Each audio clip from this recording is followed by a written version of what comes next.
Hi, welcome back. Today we'll try to discuss the NSE, that extending this Nmap, and we'll try to talk about the vulnerability scanning.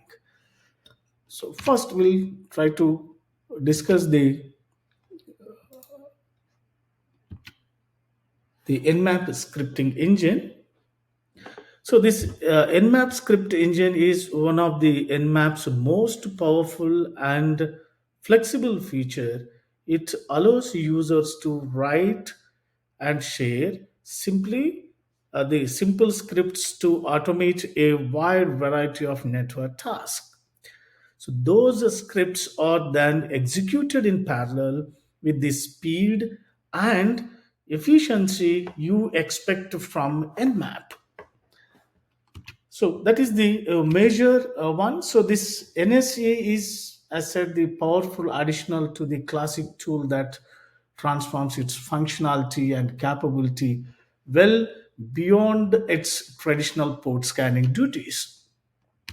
So here, there are some categories, the NSA that allows the Nmap to compute a variety of tasks, and this NSE is basically designed for many tasks, that is like advanced network discovery.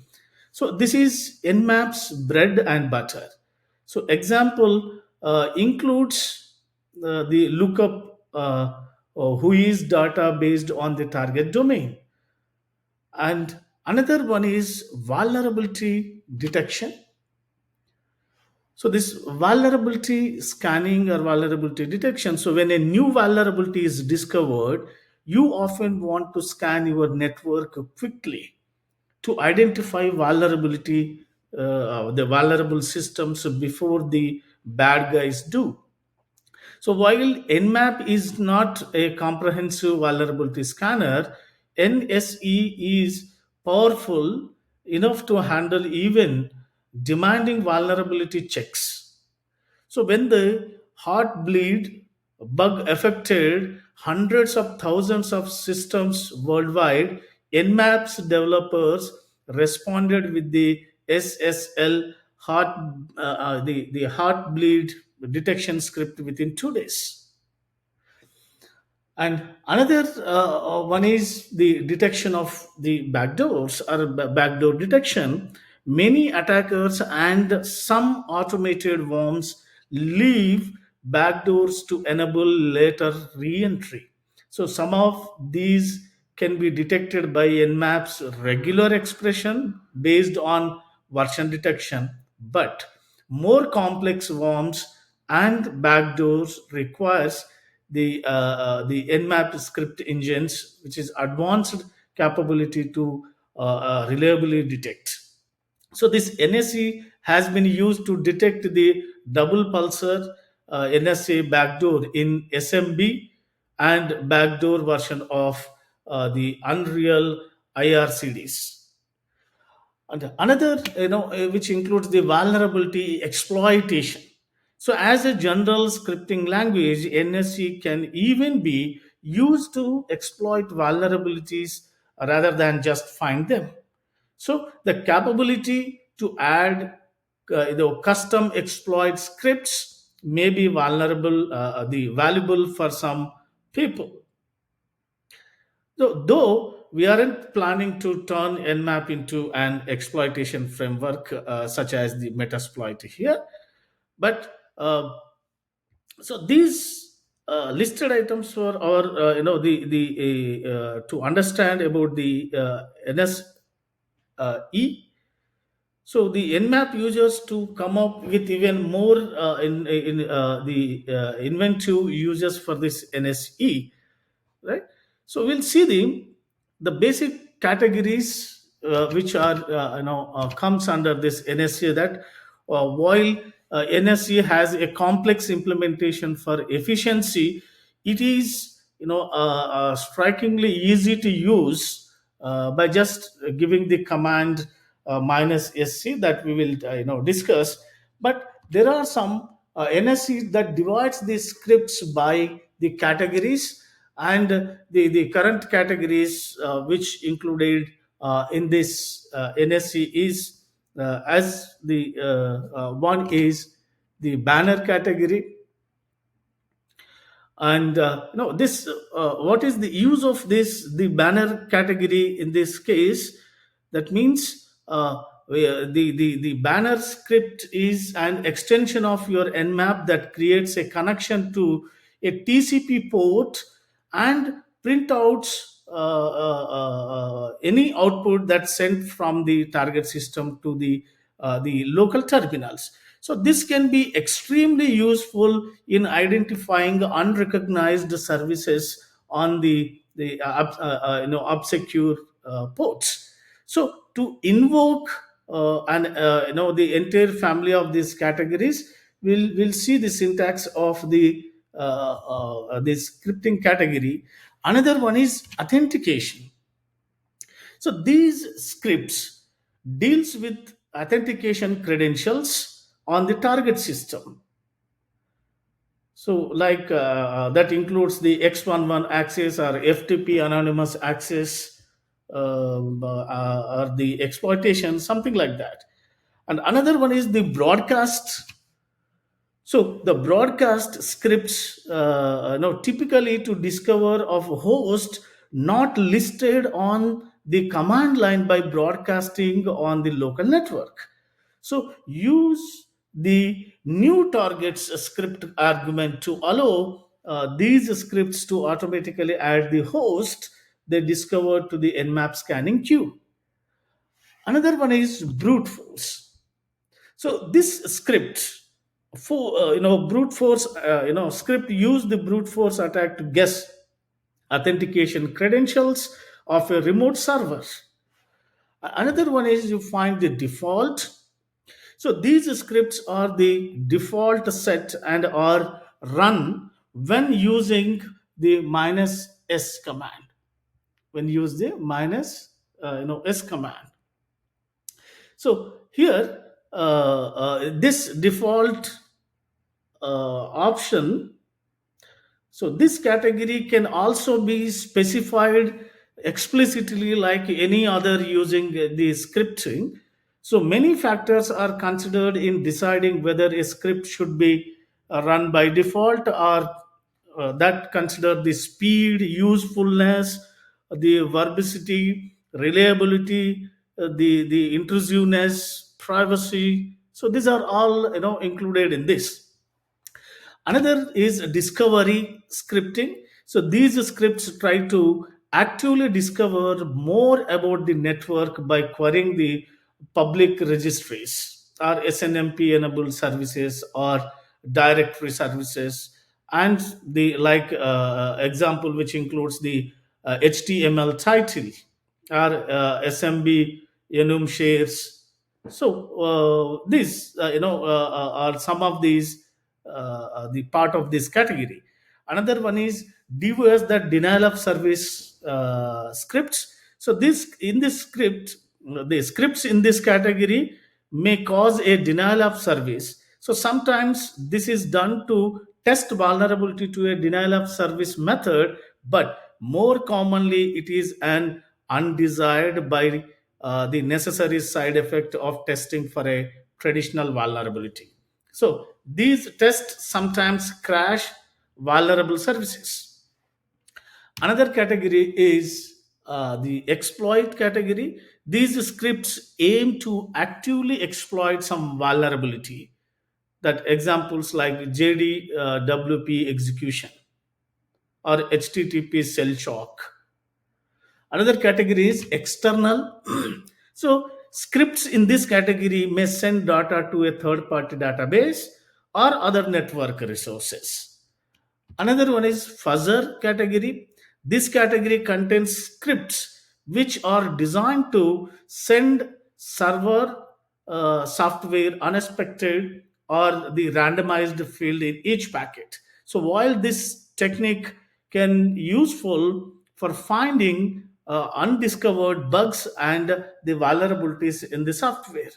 Another one is intrusive.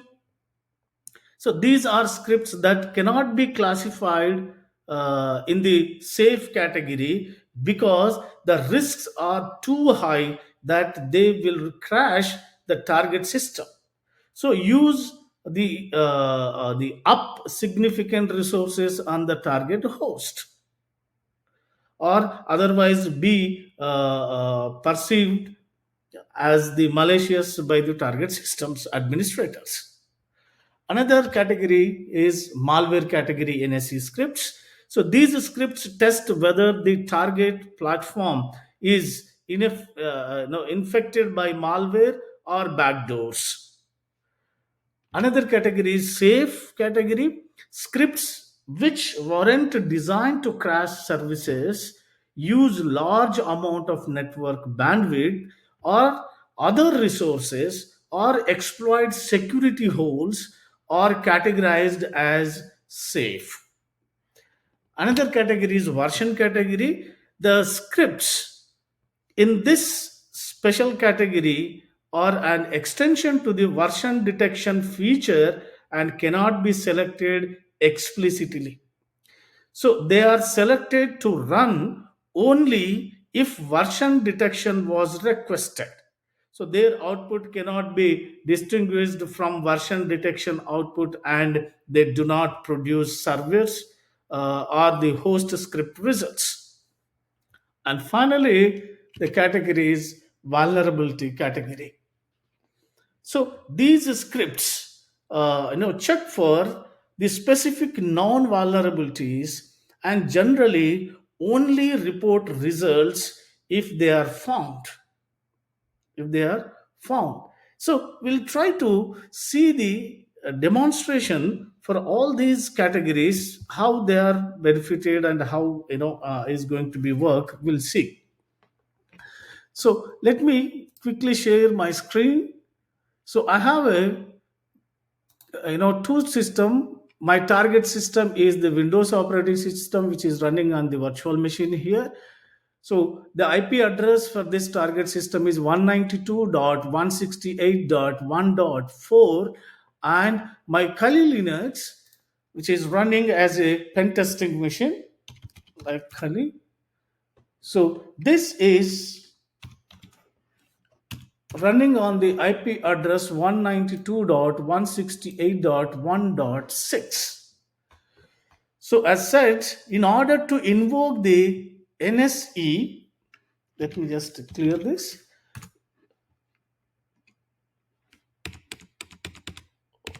Okay. In order to invoke the Nmap script engine in the Nmap, we use in the Nmap, we basically use the command minus s for the simple Nmap, as said, or as simply said that while this NSC has a complex implementation for efficiency, it is strikingly easy to use, as said. So simply we specify minus s capital C to enable the most common scripts, or specify the most common scripts on the target system, or we can specify this by using the let me use another command here. Oh, yeah. So it takes some time. So as just described, that when it is by defaultly going to scan, then the speed is matter. That is, a default scan must finish quickly. So which includes the brute force authentication. So speed is matter here. It takes 29.46 seconds of time. So you can simply either use this command for invoking it, or we may use the command script command. So that is by giving the command nmap double dash script.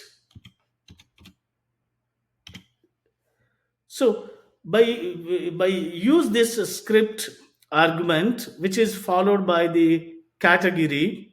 So far, whatever categories we have seen, suppose the first category is, suppose the banner category, and that is the script name and the target IP address, suppose 192.168.1.4. By issuing this command, the banner script is an extension of Nmap that creates a connection to a TCP port and prints any output that's sent from our target machine 192.168.1.4 to the local terminal. On our local terminal, we are finding that what are the ports, what are their status, and what are these services. So this can be extremely helpful in identifying unrecognized services on the obscure ports. So here we are finding this Microsoft RPC, the NetBIOS SSN, your Microsoft domain name systems, and Microsoft the servers, what are different servers. So to invoke an entire family or category of scripts, by just we give the command that's nmap followed by the script followed by the entire the category name, that format. So as that will give you the entire information. Suppose if you want to run the another category for scanning, suppose vulnerability category. So again, you can see this when we are running this, it is taking time to scan these particular ports, all the common ports. As we discussed that the 1,000 common ports are going to be scanned by the Nmap, the most common ports. So out of which, as we discussed, it is using a TCP connection. So in TCP connection, it is a three handshaking process for connection establishment. So there are four packets are exchanged between the source machine, our Kali machine, and the Windows machine. So it takes much time to get the information. So in this vulnerability, when we try to find the entire category of this, so this vulnerable category will run a series of scripts which look for the known issues on the target machine 192.168.1.4. So this category typically provides output only when the vulnerability is discovered. So the vulnerability functionality of the NSE, the Nmap script engine, is an excellent the precursor to our conversation on the vulnerability scanning. So here you just pay attention to any common vulnerabilities and exposure here. The common vulnerabilities and exposures it is giving, and its risk factor is also given, that risk factor is very high. So what is that vulnerability? In the script result, it is giving that there is a vulnerability of the SAMB vulnerability is there, the SMB vulnerability. So that is the network status access is denied. Another vulnerability is check that MS10, that is false, and the vulnerability it is find SMB vulnerability MS17010. So that is by the special attention if you pay here, then it is finding that the ID is collected from the common vulnerabilities and exposures, right, that you can see here. So in the port scanning wrap up and so there are few additional switches that needs to be covered as we discussed. So what are the switches? We may use this switch for finding the for the banner version. Let me use a switch minus SV switch is used for the version scanning. So that is, these switches provide the extended functionality that may be useful in penetration testing. So this minus SV switch is used for the version scanning. When conducting the version scanning, Nmap sends probes to the open port in an attempt to determine specific information about the service that is listening. So in Nmap, Nmap provides the details about the services, including the version numbers that you are finding here. So what are the ports are there and their status, what are the services running on those ports, and what are their versions. You can see the versions of Microsoft Windows RPC version. And not only that, it provides the version number and other banner information like you are having which operating system is running on the target side. So the operating system which is running is Windows XP on the target, and it gives the additional information whether it is Windows operating system or the Linux operating system or any other operating systems which are running. So it is recommended that you use this minus SV switch whenever possible, especially on unusual or unexpected ports. So if these are unexpected ports, if you don't know these versions, then we can use this minus SV switch to understand. And another the switch can be used in the, so Nmap includes an option to change the speed of the port scan. So what are the speed of the port scan? So this is the version. It is taken to speed of this version. We use the minus capital T switch. So what happens in this minus capital T switch?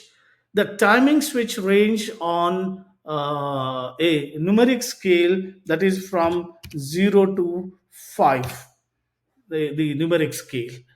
So with 0 being the slowest scan and with 5 the fastest scan. So timing options can be extremely useful depending on the situation. So let me give the timing scan as 4. So it is the timings, the slow scans are great for avoiding detection, while fast scans can be helpful when you have a limited amount of time or large number of hosts to scan.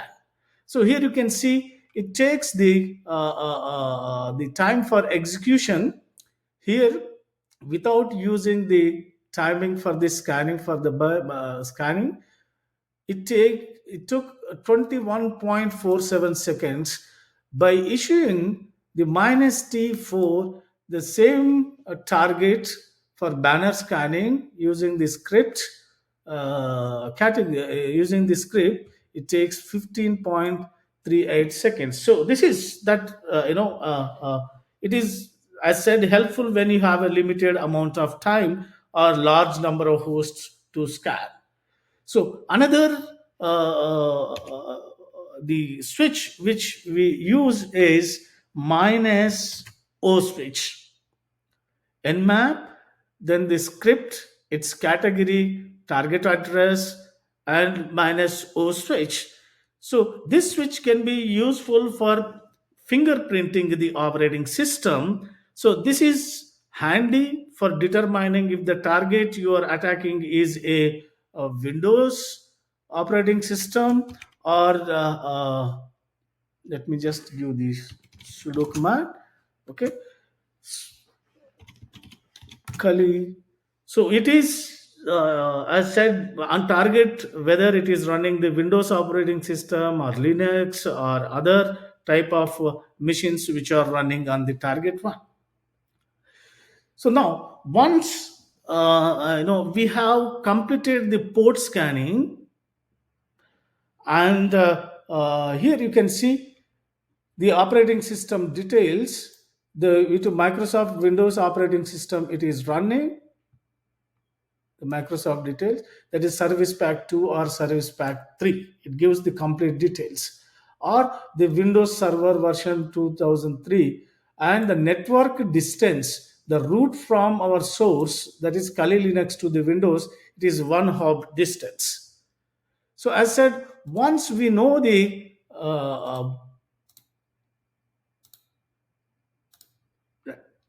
sorry, okay, so once we find the vulnerabilities on the target machine, suppose I have another target machine Metasploit, if we identify the vulnerabilities like the port number 21 TCP is open state, and the service which is running here is the FTP service, and the version which is running the version is the FTPD, that VS FTPD service version is 2.3.1.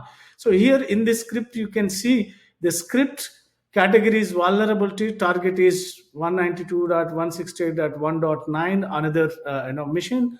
So I, to speed up this scanning, I use the minus T4, and to find out the version we use the minus SV switch, and for the operating system details, which gives the fingerprint of the operating system, which operating system is running on the target machine, we use the minus V. And in that, if once we complete the port scanning target, that is 192.168.1.9, we should have a list of open ports and the services like 21, port number 21, which is running the TCP. The connection is used for establishing the FTP service, which is open. And another, so there is vulnerabilities. If you finding, it gives the common vulnerabilities and exposure, that is 2001 2523, and this was reported on 2001 July 4th. So it gives additional information also. Another port number 22, that is open, the service is SSH service, the open SSH service. And another port 23 is also open, where it is running the telnet service, operating system is Linux telneted it one, and it is 25 TCP, that is also open, the service which is running on this port is SMTP. So it is possible to complete a penetration test by simply discovering an open remote connection. If you run the same for Windows, suppose, for finding the vulnerability by just running the details, the vulnerable for Windows, it gives the complete information. And if we know that the telnet or SSH, if these ports are open, then for telnet, by simply issuing the command in the command prompt, that by giving the telnet, okay, by giving the, sorry, oh,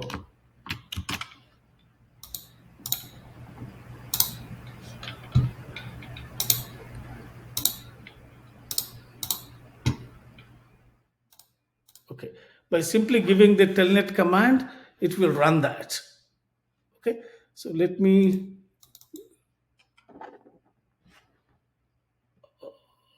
okay, so let me stop the session here, and in the next session we'll try to discuss the vulnerability scanning.